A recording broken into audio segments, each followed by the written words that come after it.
భగవద్గీతే భవద్వేషిణి. ప్రియ భగవద్బంధువులారా, భగవద్గీత ఒక గొప్ప శాస్త్రం. ఇది ఒక పెద్ద సముద్రం లాంటిది.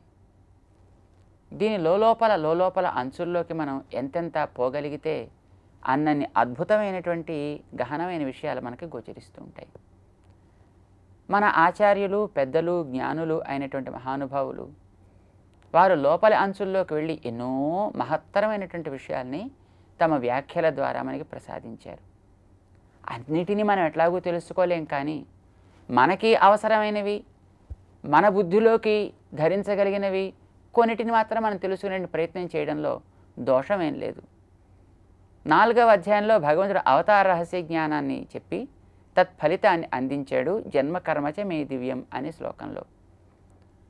ఈ భగవంతుడి యొక్క జన్మ కర్మ తెలుసుకుంటేనే మనకి ఇంతలో అయిపోతుందా? ఉపాసన వల్ల కదా మనిషికి మోక్షం కలిగేది. మరి కేవలం ఇక్కడ జన్మకర్మ జ్ఞానం వల్లనే మోక్షం కలుగుతుంది అని అంటాడే పరమాత్మ. ప్రారబ్ధం నశిస్తే కదా మోక్షం కలిగేది. కేవలం ఈ జన్మకర్మలు తెలుసుకుంటే ఈ శరీరమే చాలునే, ఇక ప్రారబ్ధం అనే ప్రశ్న లేకుండా మోక్షం లభించేస్తుంది అని అంటాడు పరమాత్మ అని మనకి పెద్ద సందేహం కలిగేటువంటి అవకాశం ఉంది. కానీ కృష్ణుడు మరి ఇందులో ఆ విషయాన్ని స్పష్టం చేసి చెప్పేశాడైనా. అంటే భగవంతుడి యొక్క ప్రతి అవతారంలో ఏ విధంగా తను మనకు ఉపకారకుడవుతున్నాడు, భగవంతుడు చేసినటువంటి ప్రతి పని ఏ విధంగా మన కర్మలని శిక్షణ ఇస్తూ సక్రమంగా చేయిస్తూ ముందుకు సాగేటట్టు చేస్తుందో మనం కనుక వాస్తవికంగా తెలుసుకోగలిగినట్టయితే మనకి ఈ శరీరం చాలు, ఇంకా మళ్ళీ శరీరం అవసరం లేదు. అప్పుడు ప్రారబ్ధ కర్మ దాంతట నశిస్తుంది. కలగాల్సిన ఉపాసనని కూడా ఈ భగవత్ అవతార కర్మల యొక్క వాస్తవిక జ్ఞానమే మనకు కలిగిస్తుంది కూడాను అని మన పెద్దలు ఆ రహస్యాన్ని మనకు వివరించారు. అంటే ప్రారబ్ధ కర్మ ఎంత ఉన్నా ఈ జ్ఞానం దాన్ని భస్మీపటలం చేస్తుంది. రెండవది, ఎప్పుడైతే కర్మలు తొలగిపోయాయో అప్పుడు మనకి లోపల ఒక భగవత్ ప్రీతి ఏర్పడుతుంది. సంతతము వానినే మనం స్మరించగలుగుతాం. మనసులో ఇక ఇతర దోషాలు ఉండక ఆ భగవద్జ్ఞానమే నిండుతుంది. కనుక వీడిలో ఒక వినిష్పన్నమైనటువంటి ఒక పరిపూర్ణమైనటువంటి సమాధి స్థితి ఏర్పడుతుంది. అంటే భగవంతుని ఏకధారగా వీడు భావించగలుగుతాడు. అది ప్రీతితో సాగినప్పుడు దాన్ని ఉపాసన అని మనం అంటాం. అంటే అప్పుడు ఉపాసన వీడికి సిద్ధిస్తుంది. తద్వారా వేరే శరీరాలు వీడు ఎత్తాల్సిన అవసరం లేకుండా ఈ శరీరం తొలగింది అంటే ఇక వీడికి తప్పనిసరిగా మోక్షం లభించే తీరుతుంది అని మన పెద్దలు నిర్ణయం చేశారు. ఆ విషయాన్ని స్వామి మనకి ఇక్కడ త్యక్త్వా దేహం పునర్జన్మ నైతి, ఈ దేహం వదలడమే ఆలస్యం అంతే, తస్య తావదేవ చిరం యావన్న విమోక్షే అని ఛాందోగ్యోపనిషత్ చెప్పినట్టుగా ఈ దేహం వదలడమే వాడికి ఆలస్యం తప్ప ఇక మోక్షాన్ని పొందడంలో ఏ ఇతరమైనటువంటి ఆటంకం వాడికి ఉండదు అనే విషయాన్ని నిర్ణయం చేసేసాడు. ఉపనిషత్ చెప్పినటువంటి విషయాన్ని స్వామి ఇక్కడ మనకి స్పష్టం చేశాడు. ఇక్కడ మనకు ఒక మాట అన్నాడు స్వామి, త్యక్త్వా దేహం, దేహాన్ని వదిలి అన్నాడు ఆయన. స్వామి ఒక్కొక్క మాట అంటున్నాడంటే ఆ మాట వెనక ఒక గంభీరమైనటువంటి భావం ఉంటుంది అని మనం గుర్తించాలి. ఎవడైతే తెలుసుకుంటాడో అన్నాడు ఇందాక, అంటే తెలవడం అనేటటువంటిది మొట్టమొదటి ఒక కష్టం అని అర్థం. అంటే మనకు ఆ తెలిసినటువంటి విషయం మీద విశ్వాసం ఏర్పడదు. తెలవడం అంటే విశ్వాసం ఏర్పడిన తర్వాత అది ఆచరణ పర్యంతం రావడమే కదా తెలవడానికి తాత్పర్యం. అన్నము తింటే ఆకలి తీరును తెలిసింది, ఎదురుకుండా అన్నం ఉంది, నాకు ఆకలిస్తోంది అంటున్నాడు, కానీ వీడు తింటలేదు అంటే ఏమిటి అర్థం? అంటే వీడికి అన్నం తింటే ఆకలి తీరు మాటలు వచ్చాయి తప్ప అర్థం తెలియలేదు అనమాట. అర్థం తెలిస్తే వీడు ఆహారం తీసుకుని క్రమంగా ఒక్కొక్క ముద్ద వీడు తీసుకుని తింటూ ఉంటాడన్నమాట. ఆ పని వీడు చేయటం లేదంటే వీడికి ఆ విషయం తెలియలేదని అర్థం. కనుక తెలివి అనేది ఎప్పుడు కూడా కేవలం తెలివి కోసం కాదనమాట, తెలివి ఆచరణ కోసం, వీడిని ఆచరణలోకి తీసుకుని వెళ్ళడం కోసం పనికి రావాలి. అలా పనికొచ్చే తెలివినే మనం నిజమైనటువంటి తెలివి అని అంటాం. మిగతా తెలివులన్నీ కూడా వ్యర్థమైనటువంటి తెలివులు అని మన వాళ్ళు పక్కకి తీసేస్తారన్నమాట. భగవంతుడు యో వేత్తి అని అంటున్నాడు. ఎవడైతే తెలుసుకుంటాడో అంటే మొట్టమొదటి తెలియడం కష్టం, తెలిసిన దాన్ని విశ్వసించడం కష్టం. ఇప్పుడు విశ్వసించిన తరువాత తత్వతః వేత్తి, దాని వాస్తవిక అర్థంతో పాటు తెలుసుకోవడం అంటే అంతవరకు లోపలికి ప్రవేశించడమే ఎవరికి ఇష్టం ఉండదన్నమాట. పైపైన తెలిసేసుకుని తెలిసిపోయింది లెద్దురు అని వెళ్ళిపోవాలనుకుంటారు కొందరు, ఇలాగేమిటి లెద్దురు అనుకుంటారు కొందరు, ఏమిటి తెలుసుకుంటాను లెద్దురు ఇంకా అంటారు కొందరు. అది ఏమిటని పరిశీలన చేయడానికి మిగిలేటువంటి వాళ్ళు ఎవరో వేలలో కోట్లలో కశ్చిన్ మాం వేత్తి తత్వతః అని గతంలోనే చెప్పుకున్నట్టుగా ఏ ఒక్కడికో రుచి పుడితే పుట్టవచ్చు, పుట్టకను పోవచ్చు అన్నమాట. అలాంటి వాడైతే అప్పుడు వాడికి త్యక్త్వా దేహం, అప్పుడు ఈ దేహాన్ని వదలాలి అనుకోవడం కూడా అప్పుడప్పుడు వాడికి కష్టమే, ఒక్కొక్కసారి నాకు కూడా కష్టమే అన్నట్టుగా భగవంతుడు చెప్తాడు. ఇదొక స్వారస్యం అన్నమాట. ఇందులో ఒక మంచి సరసమైనటువంటి ఒక అర్థం మనం దీంట్లోంచి భావించడానికి ఒక అవకాశం ఉంది అని మన పెద్దలు చూపిస్తూ ఉంటారు. ఏమిటది? ఒక్కొక్క జీవుడు ఈ దేహంలో భగవంతుణ్ణి పరిపూర్ణంగా విశ్వసించగలిగేవాడుగా తయారైతే భగవంతుడికి ఒక జీవుణ్ణి ఇంతకాలానికి నాకు అందేటట్టుగా ఈ శరీరం చేర్చింది కనుక ఈ శరీరం నేను ఎట్లా వదిలిపెడతా, కనుక శరీరంతో పాటే తన లోకాన్ని తీసుకువెళ్ళిపోతా అనిపించేంత ప్రేమ కలుగుతుందట. ఈ జీవుడి శరీరాల్లోకి ఈవేళ కొత్తగా రావటంలే, ఎప్పటి నుంచో వస్తూనే ఉన్నాడు. ఎన్ని జన్మలు వీడెత్తాడో ఎవడికి తెలియదు, తనకు కూడా తెలియదని కదా భగవంతుడు ఈ 4వ అధ్యాయం మొదట్లోనే చెప్పాడు. బహూని తవచ జన్మాని వ్యతీతాని అన్నాడు ఆయన. నీకు కూడా ఇప్పటిదాకా ఎన్ని జన్మలు గడిచే లెక్క చెప్పమంటే సర్వజ్ఞుణ్ణి అని అనిపించుకునే నాకు కూడా తెలియదయ్యా అని చెప్పేశాడు ఆయన. వెంటనే సందేహం, ఏమయ్యా నువ్వు సర్వజ్ఞుడివేనా? నీకు అన్నీ తెలుసునా? ఏం తెలియకుండా ఉండకూడదు కదా? అయితే ప్రతిదీ తెలియాలి. మరి నా జన్మల సంఖ్య తెలీదు. మరి తెలియదంటే నీకు సర్వజ్ఞత ఎక్కడుందయ్యా ఇంకా అని అడిగాడు అర్జునుడు. అంటే నిజమేనోయ్, లోకంలో ఇన్ని అని చెప్పడానికి వీలు కానివి కొన్ని ఉంటాయి. అలాంటివి ఇన్ని అని చెప్ప వీలు కానివి అని తెలుసుకోవడం అంటే సముద్రంలో ఉండే నీటి బొట్లు ఎన్ని లక్షలు, ఎన్ని కోట్లు, ఇన్ని కోట్లు అని లెక్క పెట్టడానికి వీలు కానిన్ని. కరెక్ట్, బాగా తెలుసు అన్నమాట. మరి చెప్పకపోతే ఎట్లాగా అంటే సముద్రం అన్నీ అంటే బాగా తెలిసిందని అర్థం. ఆకాశం ఎన్ని మైళ్ళ వెడల్పు కలిగినది అంటే నేను చెప్పకపోతే బాగుండదేమో అని అనుకుని, ఏదో తనకి తెలివికి భంగం కలుగుతుందేమో అని అనుకుని ఆకాశం అక్కడి నుంచి ఇక్కడి దాకా 10,753 మైళ్ళు అని ఎవడైనా అంటే వాడిని పిచ్చివాడు అంటారు, వాడు మూర్ఖుడు అని అంటారు. మరి నీకు తెలుసున ఆకాశం మైళ్ళ విస్తీర్ణం ఎంతో తెలియదు. మరి నువ్వు తన్ని తెలుసునన్నావు, అవును తెలుసును. మరి తెలియదంటావే, అవును తెలీదు. తెలుసునా తెలీదా అంటే తెలుసును కానీ తెలీదు. ఇదేం సమాధానం అయ్యా? అంటే హద్దు లేనిదని తెలుసును, ఇన్ని మైళ్ళలోని హద్దు పెట్టి చెప్పడానికి వీలు కానిది అని నాకు తెలుసు. లోకంలో ఎవడైనా మామూలుగా నేలని కొలిచి ఇది ఇంత స్కేల్ అని చెప్పినట్టుగా చెప్పడం నాకు తెలీదు.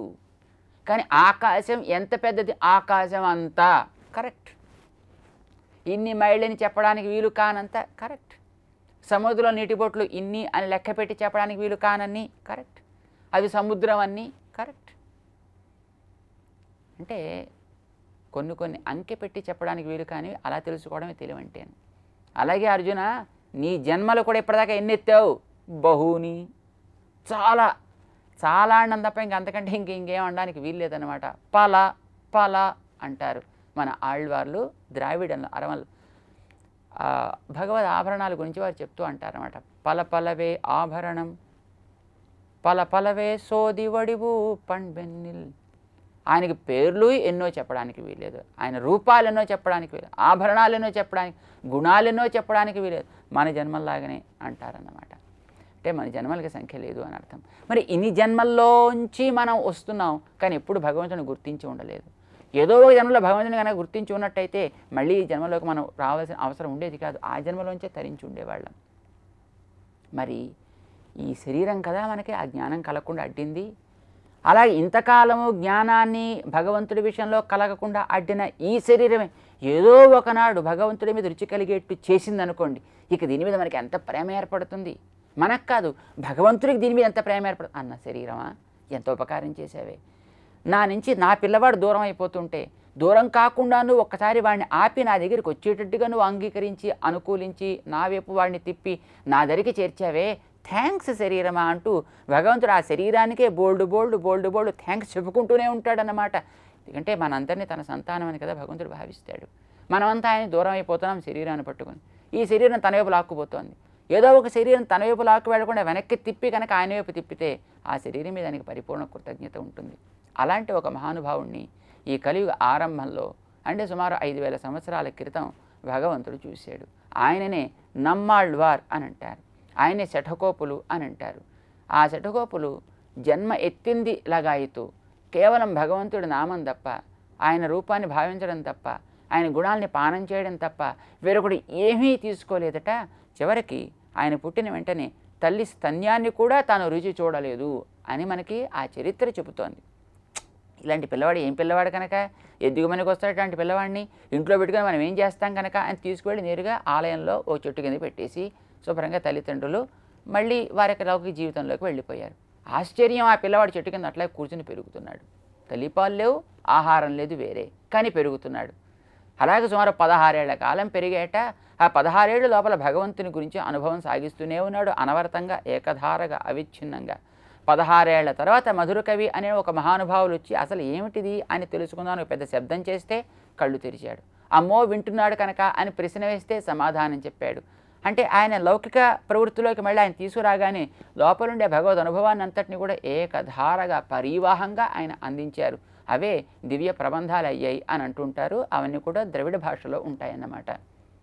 ఆయన ఈ దేహంలో ఉండగా అంత భగవద్ అనుభవం చేసినటువంటి మహనీయులు 32 ఏళ్ల పాటు అలా అనవరతంగా సాగింది అని మనకి చరిత్ర.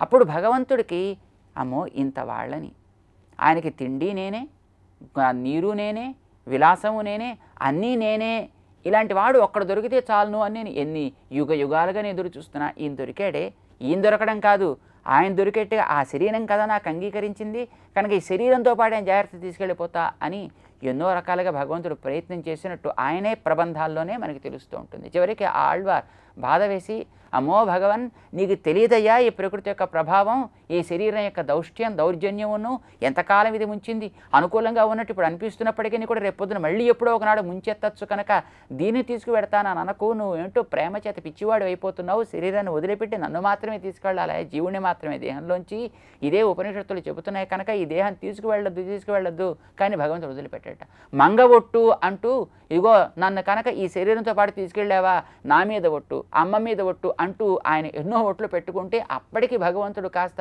తగ్గి కొంచెం తన ప్రేమను తాను కంట్రోల్ చేసుకుని అప్పుడు దేహంలోంచి నమ్మాళ్ళ వారిని తీసుకువెళ్ళి మళ్ళీ ఆ దేహాన్ని సంస్కరించి మనకు అందిస్తాడు అని ఒక చరిత్ర చెబుతోంది మనకి. అంటే భగవంతుడికి భక్తుని యందు మాత్రమే కాక ఆయన్ని భక్తుడిగా మార్చి అందించినటువంటి ఆ దేహం మీద కూడా అంత ప్రేమ ఉంటుంది, ఆ దేహాన్ని తాను కూడా అంతగానో ఆదరిస్తాడు అని మనకి ఒక చరిత్ర చెబుతోంది.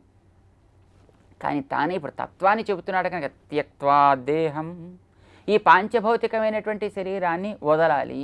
ఎందుకంటే జీవుడికి భగవంతుడితో పాటు కలిసి ఇక్కడ అనుభవిస్తూ ఉంటే ఈ దేహంలో సమానం వృక్షం పరిషస్వజాతే అని ఈ ఒకటే చెట్టులో ఈ శరీరాన్ని చెట్టు అని అంటుంటారనమాట. దీని మీద జీవుడనే పక్షి, పరమాత్మ అనే పక్షి ఆనందంతో ఇరువురు ఒకరినొకరు పెనవేసుకుని ఉంటారు అని మనకి ద్వా సుపర్ణా సయుజ సఖాయ సమానం వృక్షం పరిషస్వజాతే. జ్ఞానం కలిగినటువంటి జీవుడు ఆయన కనుక గుర్తించి ఆయనతోటి పరిపూర్ణమైనటువంటి ఆనందంతో చేరి ఉండేటప్పుడు ఇక్కడ హాయిగా ఉందామని అనిపిస్తుంది. కానీ వీడికి అత్తగదు, ఎందుకంటే ఈ ప్రకృతి కదా, ఎప్పుడో ఒకనాడు మళ్ళీ రజస్సు పైకి వచ్చినప్పుడు, తమస్సు పైకి వచ్చినప్పుడు, సత్వాన్ని అణిచేసినప్పుడు భగవంతుని దూరం అయిపోదాం అనిపిస్తుంది, అది దూరం చేస్తూ ఉంటుంది. ప్రకృతిలో మార్పు సహజం, ప్రకృతికి అది సహజమైనటువంటి స్వభావం అన్నమాట. కనుక దీన్ని ఎప్పుడు నమ్మడానికి వీల్లేదయ్యా. సత్వం పైకి వచ్చినప్పుడు దేవుడు జ్ఞాపకం వస్తాడు, బాగుంది అనిపిస్తూ ఉంటుంది. కానీ సత్వం అణిగితే మిగతా పైకి వచ్చినప్పుడు మళ్ళీ భగవంతుడు మరపుకు వస్తాడని, కనుక దీన్ని విశ్వసించడానికి వీల్లేదు అని అంటుంటారన్నమాట. అంచేత ఇది వదిలిపెట్టి త్యక్త్వా దేహం, ఈ దేహాన్ని వాడు ఏ క్షణం వదులుతాడో, మనం గతంలో అనుకున్నట్టుగా ప్రారబ్ధ కర్మ ఏనాడైతే తొలగిపోతుందో ఇక పూర్తిగా పునర్జన్మనైతి, మరొక జన్మ వీడికి ఏర్పడదు. మామేతి, హే అర్జున వాడు నన్నే చేరుతాడు. అంటే నేను ఏ విధంగా అయితే నిరతిసే ఆనందాన్ని అనుభవిస్తూ ఉన్నానో ఏ కర్మలేపనం లేకుండా అదే స్థితికి వాడు చేరుతాడు సుమా అని భగవంతుడి యొక్క అవతార రహస్య జ్ఞానం కలిగిన వాడికి లభించే ఫలితాన్ని శ్రీకృష్ణ పరమాత్మ ఈ శ్లోకంలో చాలా స్పష్టంగా మనకి చెప్పాడు. అయితే దీనికి ఏమైనా దృష్టాంతాలు ఉన్నాయా ఇట్లాంటి వాళ్ళు ఇంకాను అంటే బోల్డంతమంది ఉన్నారు అంటూ అర్జునుడికి విషయాన్ని మిగతా దాన్ని వివరించడానికి కృష్ణుడు ముందుకు సాగుతున్నాడు. దాన్ని కూడా మనం తెలుసుకునేటువంటి ప్రయత్నం చేద్దాం. జై శ్రీమన్నారాయణ.